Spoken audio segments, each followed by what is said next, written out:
Welcome all you marketers in the trenches of late rage capitalism. Coming up, CES is hyping what's next for marketing.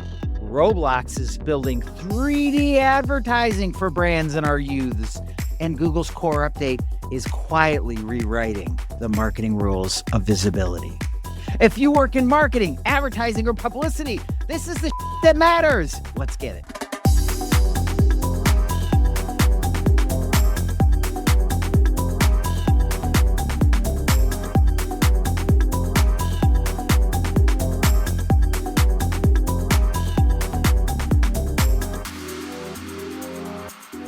Welcome to Guffman's favorite marketing and advertising program. I'm Matthew Newell. And I'm Chris Stone, and this is the show that's basically the community theater of marketing podcasts, except we actually know our lines, and we don't need Guffman to show up to validate us. We deliver 10 minutes of pure marketing gold, whether you're auditioning for your first campaign, Matthew, or you've been doing dinner theater since the Pottery Barn catalog was considered aspirational. Matthew, are you ready to put on a show? Let's break a leg. Here is what you need to know from the industry where lovers, the dreamers, and me can make a respectable paycheck. Today's lead headline, CES is less about specs, more about narratives. Brands like Samsung, LG, Google, and Sony aren't selling processors. They're selling visions of daily life, identity, and belonging. The show is built for attention, not for engineers. Booths look like content studios because CES now competes directly with TikTok, YouTube, and other live social feeds. Marketing teams are embedded on the sales floor from day one. Brand, comms, and growth leads are shaping launches alongside the product teams, not cleaning things up afterwards. I've been there a few times. CES functions as a real-time media lab. Brands test positioning, messaging, and formats in front of press and creators and partnerships before scaling globally. So what you're telling me is that CES has turned into a trade show where the trade is actually authenticity, and I missed watching Samsung's booth to get more engagement than my last 3 LinkedIn posts combined. Les sigh. Next up in our marketing queue, let's stay with CES. Roblox is where the future actually lives. While brands demo visions in Las Vegas, Roblox is where younger audiences already spend time, socialize, and form brand opinions. The kids don't know they're forming brand opinions, but that's what they're doing. It's not a game platform. They're turning it into a media platform. Brands are building persistent spaces, not one-off ads, closer to channels than campaigns. Big brands are already experimenting. This is Murderer's Row. Nike, Spotify, Walmart, and Netflix are using Roblox to test interactive brand worlds, virtual drops, and a community-driven engagement. If you grew up on Roblox or know someone who did, like my kiddo, you know how magical and safe Roblox can be. So I would like to thank them for that. That's amazing. So while most of the CES masses are admiring grown adults pretending to care about smart fridges and these creepy humanoid bots in Vegas, the actual future is happening in a blocky metaverse. It's super crazy, Matthew, to see now how these brands are looking for these new and innovative ways to promote their products outside of the typical ads. What a time to be alive. And our final headline, Google's core update is actively reshaping search visibility. We're giving all of this time to AI, but Google is still relevant. Rankings shift, traffic moves, brands feel it immediately, often without changing a single thing on their end. Now, for you newbies, a core update means Google is recalibrating what it rewards. It's a broad system-wide adjustment of how Google evaluates quality, usefulness, and trust, not a punishment and not tied to one tactic. Some brands win, some brands wobble, and some brands disappear. Large sites aren't immune. Smaller sites can break through. That's a huge opportunity. And content built for humans tends to outperform content built for the algorithm. For marketers, this is a governance moment.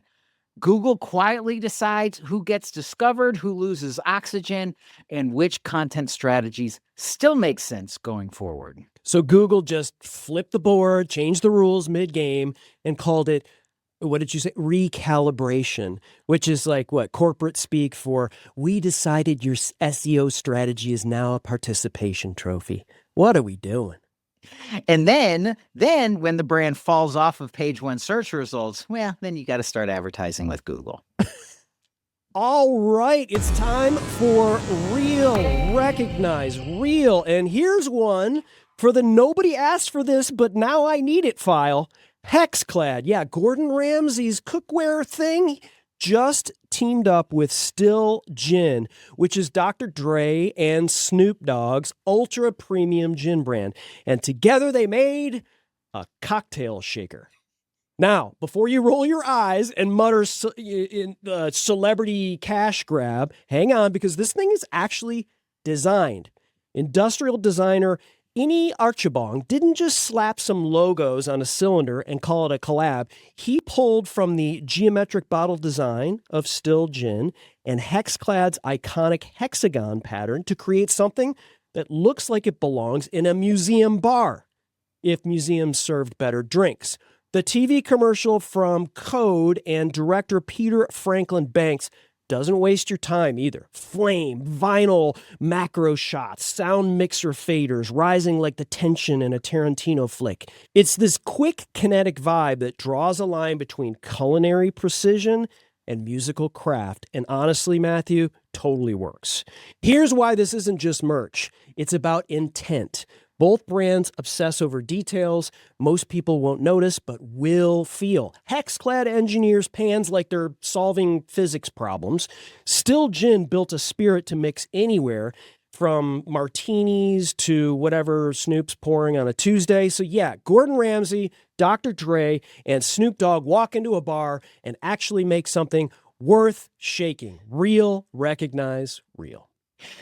I love that. Cheers to Clink. Cheers to Still Gin. Chris, it's hard to one up Gordon Ramsay, Snoop Dogg, and Dr. Dre.